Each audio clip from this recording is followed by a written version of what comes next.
Hello guys, welcome to my channel white earth explorer.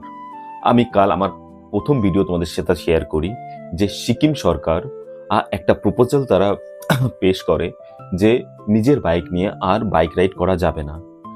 তার ফলে কাল থেকে প্রচুর পরিমাণে বড় বড় ক্রিয়েটাররা সিকিম রাইড নিষেধাজ্ঞা নিয়ে অনেক ভিডিও তারা শেয়ার করে এবং এমনও ক্রিয়েটার আছে যারা সিকিম রাইড বয়কট পর্যন্ত স্লোগান তোলে, যার দরুনই হয়তো সিকিম সরকার তাদের সেই প্রপোজালটাকে ফিরিয়ে নেয় এবং তারা এটাও বলে যে নিজের বাইক নিয়ে আমরা বাইক রাইড করতে পারবো। হ্যাঁ, নিজের নামে রেজিস্ট্রেড বাইক নিয়ে আমরা সিকিম রাইড করতে পারবো। এটা সত্যি একটা ভালো খবর। হয়তো আমরা ভেবেছিলাম আমরা নিজেদের বাইক নিয়ে সিকিম রাইড করতে পারবো না। যারা এখনো গুরুদম্বা লেক, নাথুলা, জুলুকটাকে এখনো নিজের বাইক নিয়ে যেতে পারেনি তারা হয়তো যেতে পারবে না।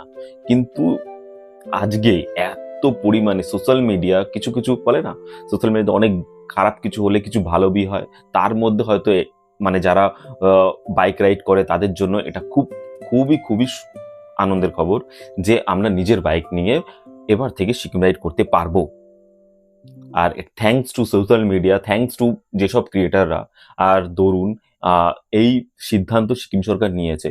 কারণ অনেক বড় বড় ক্রিয়েটার আছে যাদের ভিডিও দেখে সেই সিকিম সরকার পর্যন্ত পৌঁছেছে। থ্যাঙ্কস টু সব ক্রিয়েটাররা যারা এই মেসেজটাকে এতভাবে স্প্রেড করেছে, যার ফলেই সিকিম সরকার এই সিদ্ধান্তটা নিয়েছে।